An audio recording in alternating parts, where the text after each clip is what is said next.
Shift happens, sometimes by choice, sometimes by circumstance. And when it does, you have two options. You can either cling to the life you've outgrown or step into the version of you that knows she's meant for more. I'm Jeanne, trauma-informed empowerment coach and founder of Radical Prioritization. Welcome to What the Shift, the podcast for women who've outgrown the life they've built and are ready to create one that finally fits. Here we get real about the shifts that change everything: identity shifts, career pivots, relationship resets, mindset breakthroughs, and learning how to finally release what's holding you back. You don't have to have it all figured out. Just be ready for what's next. It's time to shift. If life is shifting, you're exactly where you need to be. I'm Jeanne, and this is What the Shift. Today, I am excited to welcome Dr. Jeanne Retief. She's the founder of Figgy Beauty, a skincare brand designed to offer gentle care for anxious souls with sensitive skin. Inspired by her personal journey with panic disorder, Dr. Retief created Figgy to provide a sense of calm and self-care through thoughtfully crafted, soothing skincare solutions. With a background in law and a passion for wellness, she has made Figgy a brand known for its commitment to sensitivity, transparency, and holistic beauty, empowering individuals to care for both their skin and their emotional well-being. Wow, welcome to the show. Jeanne, so happy to have you with us today. Thank you so much. I'm so happy to be here. Excited to chat, and we have a lot to talk about. So let's just start with Figgy. What inspired you to create the skincare line? Survival. I'm South African, so I've always loved rooibos. I grew up with rooibos. I don't know if you've ever had the tea. Mm-hmm. Yeah. Yeah. So we formulated all of our products with that because I just knew the ingredients so well. I know it has wonderful anti-inflammatory properties. But getting into skincare from where I was, which was in international criminal law and the laws of war, was obviously a big shift that I didn't want. It just happened to me due to my panic disorder diagnosis. So Figgy was born from just real raw need of having at least one thing in my diagnosis that hopefully I could control. And one of the many external symptoms of my panic disorder is incredibly sensitive skin. So I felt like this was something I could kind of wrap my head around, get my hands dirty and do something about. That's incredible. So you went from international criminal law to the founder of a skincare company. Yes, and I mean, I had my PhD in international criminal law. I practiced in it for 16 years. I had my own very successful consultancy, and I loved what I did. Loved it. I still find myself on a daily basis reading up on all the new human rights developments. I still found myself commenting sometimes, and I still give expert opinions to papers and things like that. It really is so part of my blood and my soul. But I had to come to terms with the fact that that may not be what my journey was going to look like for the rest of my life. And that was really hard. Yeah, I bet. That's incredible. So, I mean, talk about a shift, right? So you're a woman who has literally reinvented herself, and we haven't even gotten to the personal stuff. Yeah. But what did you have to grapple with, or what did you have to release in order to fully step into this new version of yourself? Well, I don't think I'll say what I had to release because that for me is a journey. It feels like I'm still releasing tiny parts of it every single day as I learn more about myself and how I am wired. But the big shift I had to make was the acceptance that this was real. It wasn't a misdiagnosis. It wasn't doctors not wanting to pay attention to me because they didn't know what was wrong with me. I mean, it took a good year for us to have like the final diagnosis. I had every single test known to man done. And I've had anxiety issues most of my life. But because of where I came from, my upbringing and what caused the panic disorder, and the fact that I grew up surrounded by family members with undiagnosed mental illnesses, which only later got diagnosed when I left the house. So to me, it was just really bizarre behavior. I had this thing that I felt like I didn't want to be like them And if this is what they say it is, then it means I'm the same. And Mm. I'm not the same at all because I didn't understand the diagnosis. I just like roped all sorts of mental illness into one basket, because you have to understand I got diagnosed before it was cool to have anxiety, before every single person in the world Before had it was anxiety. mainstream. Yeah. So it was very hard for me to come to terms with that. And in order for me to leave behind what I left behind and begin Figgy, I needed to step into a space where I could take ownership of my diagnosis, stop hiding it, stop the shame, stop the guilt, and really understand, okay, so do I want the rest of my life to be this chaos sentence I have at the moment? Or is there a way for me to figure out how I still show up in the world and live a quality of life despite my diagnosis? Um, and that was the kind of mind shift I had to make. And I Mhm. still struggle with that sometimes. Like Mhm. I just had my regular check-in with my psychiatrist, and I had a lot happen to me in the past couple of months. And he actually told me he feels like I've regressed a little bit, because for the first time in a long time in our sessions, I went back to the thing I used to do a lot in the beginning, which is this real? Are you sure this is it? So many people are telling me that everybody has anxiety, and I had all of these questions, and he's like, Jeanne, let's take this from the start. Let's go through all your symptoms. Let's go through the DSM. Let me explain to you again why it is like it is. So I'm still in the process of that shift every day. Yeah, that's a hard one. I think, and I appreciate your vulnerability and your honesty there. And reflecting on how it's shaped you and how it continues to shape you. And in order also that mindset shift of, you maybe had thought about mental illness and anxiety and panic in one way, and sort of working through, well, how does this affect me? What does it mean to me? And sort of integrating that into your story and as part of your journey. I know you and I both talk about kind of the integration of the pieces of ourselves, which I think is really beautiful. And as high achieving women, we're expected to have it all together, right? We're Yes. polished on the outside, we're doing all the things, we look good while we're doing it, or we try anyway. A Yeah. lot of concealer, right? But the reality is there's a lot of pieces and layers underneath that rarely get seen and acknowledged by others, and sometimes even by ourselves. Yeah, very true. Yeah. So I appreciate the vulnerability and honesty in you sharing that, because it takes a lot. It takes a lot to work through that, and then to have, the courage to share your story and help others who might be going through something similar.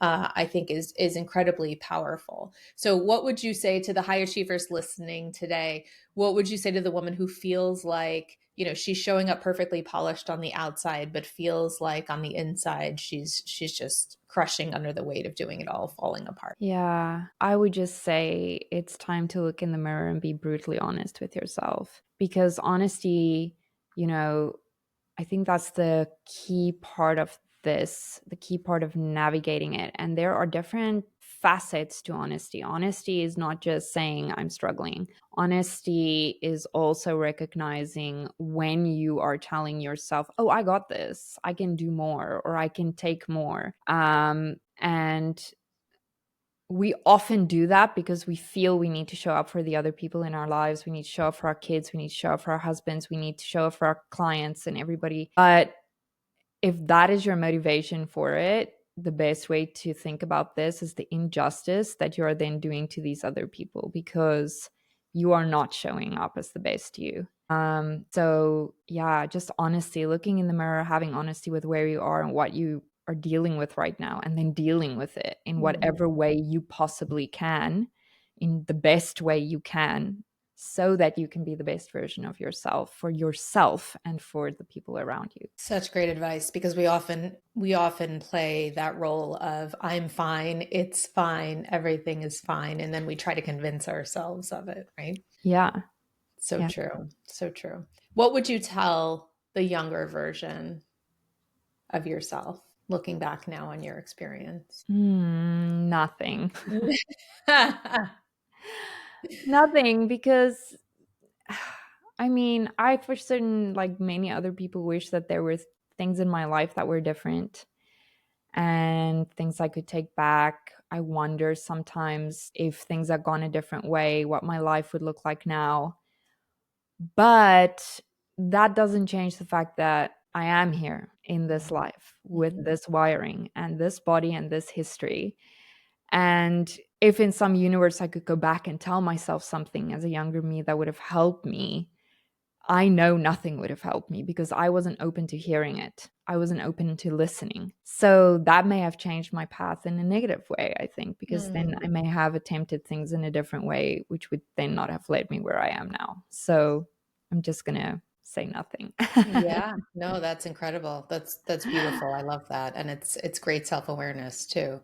And it is all part of the journey. So you talk about grief and your personal experience with grief. So I would love to, kind of get a little more insight from you. You talk about how grief is this living, breathing part of you that kind of shapes how we exist in this world. So can you speak to how you've learned to carry grief instead of conquering it? Yeah, so there are so many different types of grief, right? When we think of grief, we think of a marriage breaking down or the loss of a loved Sure. one. But I think the most shocking things for me in my life were the kind of almost silent grief moments, like the loss of my career. That was a loss of my identity, a loss of what I felt my purpose was. My diagnosis, that had a long phase of the stages of grief in going through the bargaining and the anger and the acceptance and all those things. Um, and the trauma, like grieving what happened to you and grieving the what ifs and the could haves and the should haves. And that's the way it's most recently shown up in my life, how we all differently deal with grief and trauma. And I understand that that's not a linear path for all of us. So I think it's just something that we need to wade through. There's no end destination to it, there's no phases or stages. I recently lost my 36-year-old sister to addiction. And we come from the same background and the same, I'm sure she must have also had the same would haves and could haves that she thought about, but my trauma showed up as panic. And this is the way that she dealt with it because she didn't know how else to deal with it. And, that is a different type of grief, losing someone you love, knowing that it comes from a place of such intense pain and suffering. I don't know how you deal with that. I mean, I think I struggle with it still every day. But okay, I only lost her a month ago, so I'm still in the new phases of it. But you don't know. You don't know. One day you're okay, one day you're not okay. One day it feels like you're disassociated from it. Another day it feels like you can't get out of bed. You go back and forth in your mind in history and memories and things said and letters written and words spoken. And I think it's just the mind's way of dealing with what has happened. And as hard as that is, I found we just need to be open to that process with a good support system and just work through those really, really tough emotions. Yeah. And I'm so sorry for your loss, Jean. There's a lot there. I want to go back to what you just said. There's so much important information. First, I want to touch upon what you said about, everybody experiences trauma differently, right? And so two people Yeah. who could have experienced the same thing are going to likely respond differently, have different coping mechanisms, the support systems they have surrounding it, right? There's so many factors that influence how you cope and how you, where you land on the other side of that. And I think as a society, we tend to treat addiction as a personal failing rather than a symptom of a deeper trauma. So, to your point, how do we start to shift the conversation around addiction when it comes to someone we love? I don't think it's really about shifting the conversation towards addiction, but maybe more how do we address trauma and how do we offer support for that? There's so many different types of trauma, of course, but I feel like it's all kind of in this umbrella term of, oh, we all have our own trauma. You need to see a psychologist or do this or do that. But it's such a specific type of suffering, I think, if you're finding yourself, especially when you're having to deal with complex post-traumatic trauma, because that comes from years and years and years that it builds up and it builds up. So what kind of support system do we have for that, taking into account that the people who deeply suffer with that most of the time do not want to seek help because they are ashamed of telling their story? They are ashamed of saying what happened. They, as you grow up and you have kids and you get married, you don't want your kids to know, and you feel like that's in the past. Now you have to show up for your children and you have to be strong for your family. So how do we address that so that it doesn't morph into something as destructive as addiction? Mm-hmm. That's the question I've been asking myself the past couple of weeks. If there was a better way to help 5, 10, 12 years ago, would this have been the path that was chosen? Because at the end of it, addiction is just something that we do to numb the pain. So if there was a better way to shape that pain and deal with it, how would have this looked maybe different? Different. And you're right, it's a coping mechanism, right? And we all have our own coping mechanisms. Some are more harmful than others. But it shows up in various ways and forms. And for some women, it's busyness. For some women, it's drinking. Other, people, it's Yeah. drugs. Other people, it's eating, right? So, and have you come to any conclusions to that question, or are you still kind of working through that? I think the one I'm working through a lot of it, but the one conclusion I can come to or did come to is it's so strange. They always say weddings make people crazy, like it makes the family crazy. And I just realized how crazy things can get when there's a funeral. And because there's so many raw, unchecked emotions. And the one thing I would say that I did come to is how astounded I was at how brutally cruel people can be because they don't understand, nor do they care to understand the why.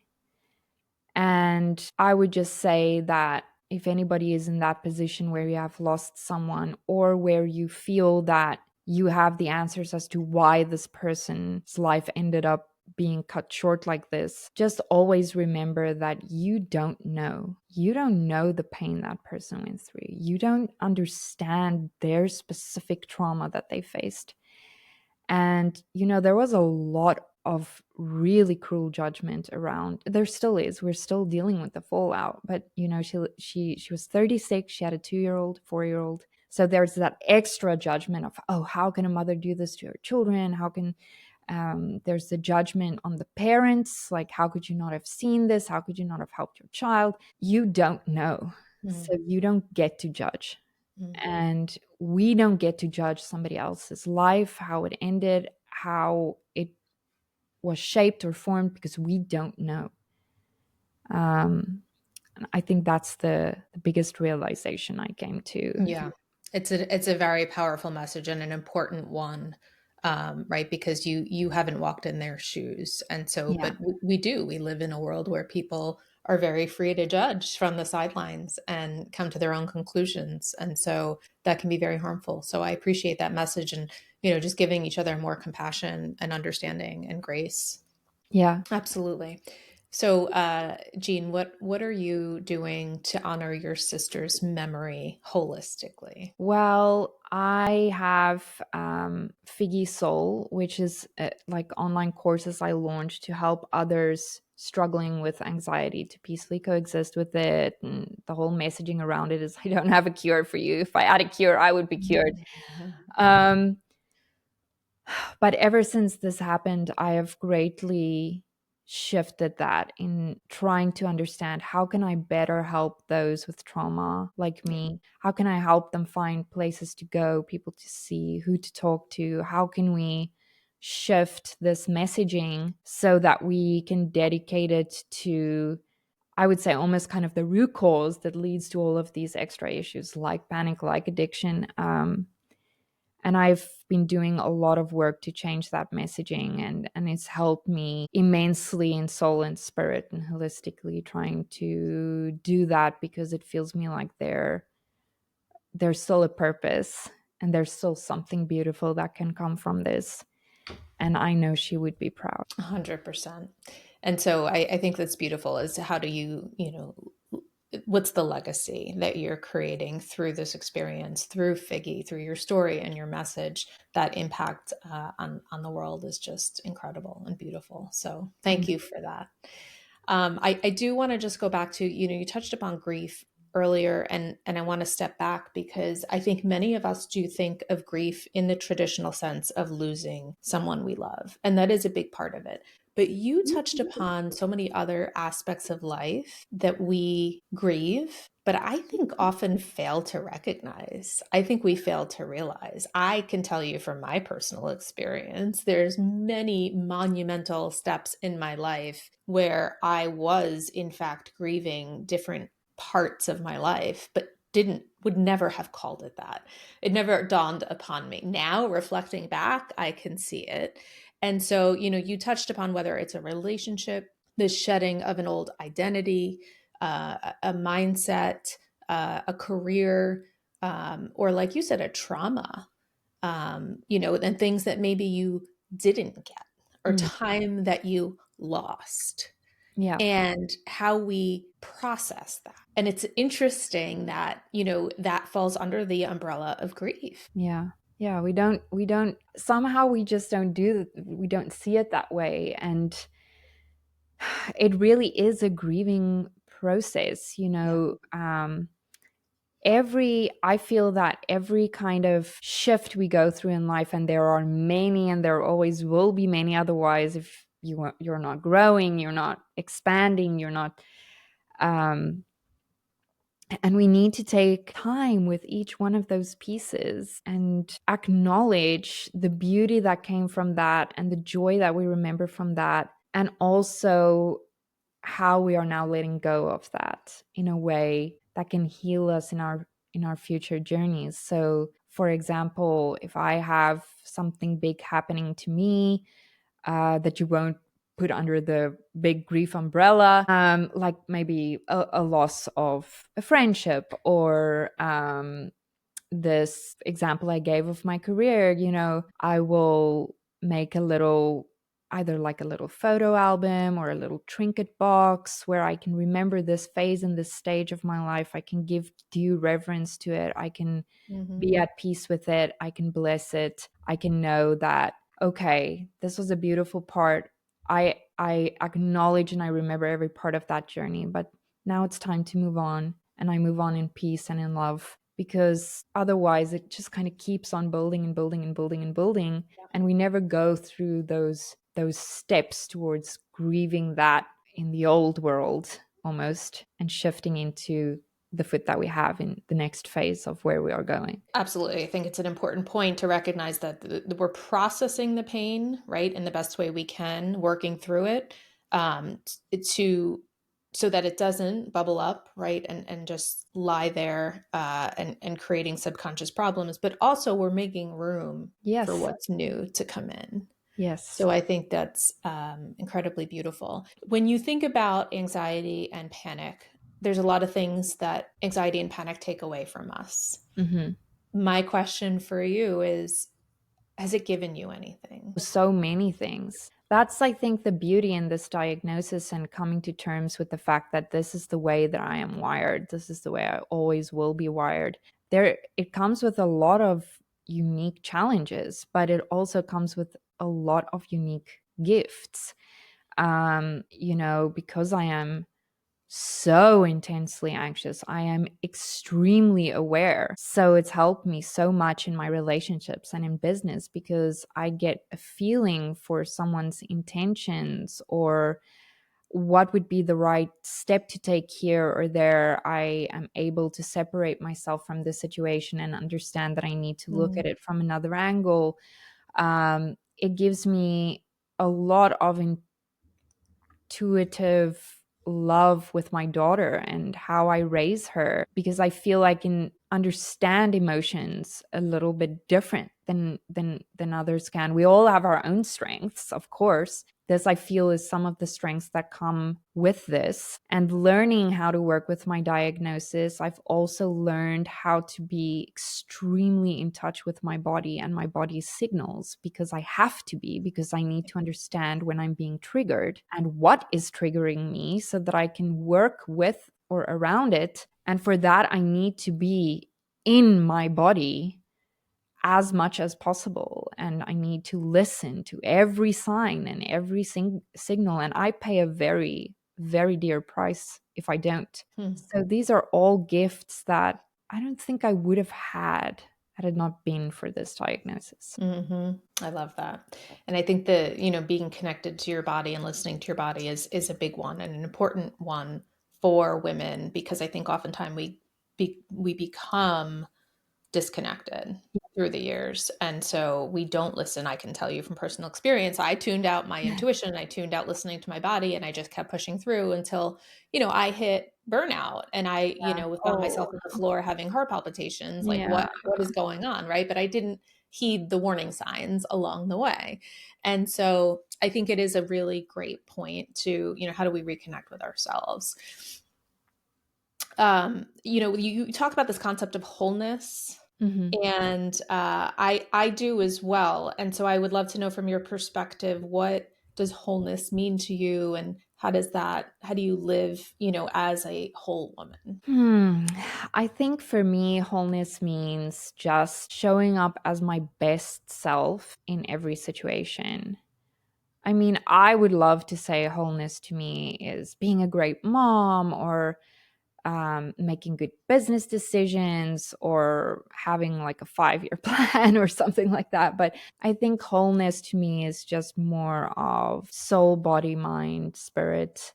What does that look like to me on a daily basis? How do I show up in that? And understanding that looks different Yeah. every day. What Yeah. was my best yesterday is my worst today. What's my worst today is the best I can do tomorrow. So that, to me, that kind of mindset is wholeness. I love that. And that is such an important message for everyone to hear and recognize, that how we show up one day is going to be different than the next day, and Mhm. accepting that and being okay with it. I think the integration of mind, body, soul is really important. That holistic success and wholeness is such an important part of, health, fulfillment, purpose, well-being, right? It all sort of comes back to that. So it's a Yeah. great message.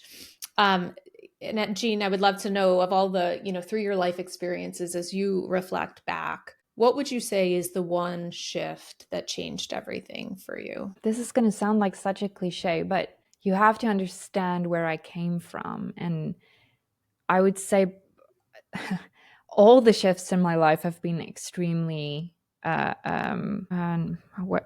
what's the word that I'm looking for? Extremely important. But meeting my husband, I think, was the shift that changed the entire course of my life, because he recognized what I could be before I did. And he stuck with me through working through this trauma, working through how I was brought up and not knowing how to properly deal with human emotion and interaction, and knowing that this is not me. I could be so much more.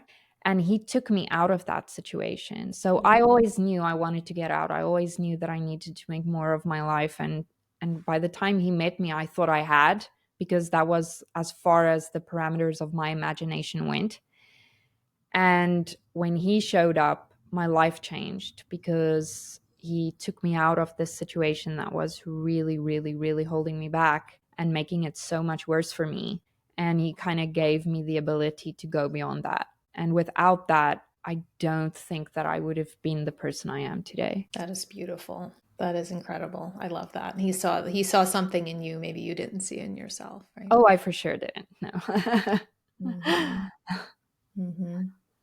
So how did you show up differently? I had more freedom from fear, because he took that away from me. And he stepped up there and became this shield that I desperately needed and I couldn't be for myself. And it's amazing what you can do in life once you are no longer held prisoner by fear. And those were fears that were so deeply rooted in me, and unfortunately that I was still so intertwined with. I would never have had the ability to break those strings myself. Yeah, that's incredible. We all live with fear, and I think sometimes it's unrecognized. So I Yeah. think recognizing it is important too. This is incredible, Jeanne. Any other final thoughts or words of advice for our listeners before we wrap up? Yeah, I mean, I would just say that to remember it's okay not to be okay. Many times when we listen to these podcasts or read inspirational books, we get this idea that everybody went through a hard time and now they're great and now they're fine. And I can assure you, I am not fine. I struggle like everybody else. And the hard times, there's no skipping over it. There's no, oh, I was for working for my garage for 2 years and now I'm a billionaire. Those 2 years, people don't talk about how intensely brutal they can be. So it's okay not to be okay. And it's okay to feel like you're struggling more than others, because everybody wants to show the best version of themselves, not the truth. Absolutely. I love that. And where can our listeners learn more about you and Figgy Beauty? You can go to figgybeauty.com, and there you will find all of our skincare products. You will find Figgy Soul. And also we will be launching in Target in April. Exciting. Thank Congratulations. you so much. I will definitely keep an eye out for that. I want to thank you so much for being here, Jeanne, for sharing your story, your experiences, and the love and the light you're putting into the world. So Thank thank you. you. Thank you so much. Thanks for tuning in today. Don't forget to subscribe, rate, and leave a review. We'll see you next week. Now go make shift happen. All right, Shifter, that's a wrap on today's episode of What the Shift. But here's the thing, awareness is just the first step. The real shift happens when you decide to do something with it. So before you go back to business as usual, ask yourself, what is one thing you are done carrying? What's one shift you're ready to make? And if this episode hit home, don't keep it to yourself. Hit subscribe, leave a review, and send it to a woman who needs to hear this, because we shift together. Remember, you don't have to have it all figured out. You just have to take the next step. And I'll be right here next week, ready to shift with you. This is What the Shift, and we are just getting started.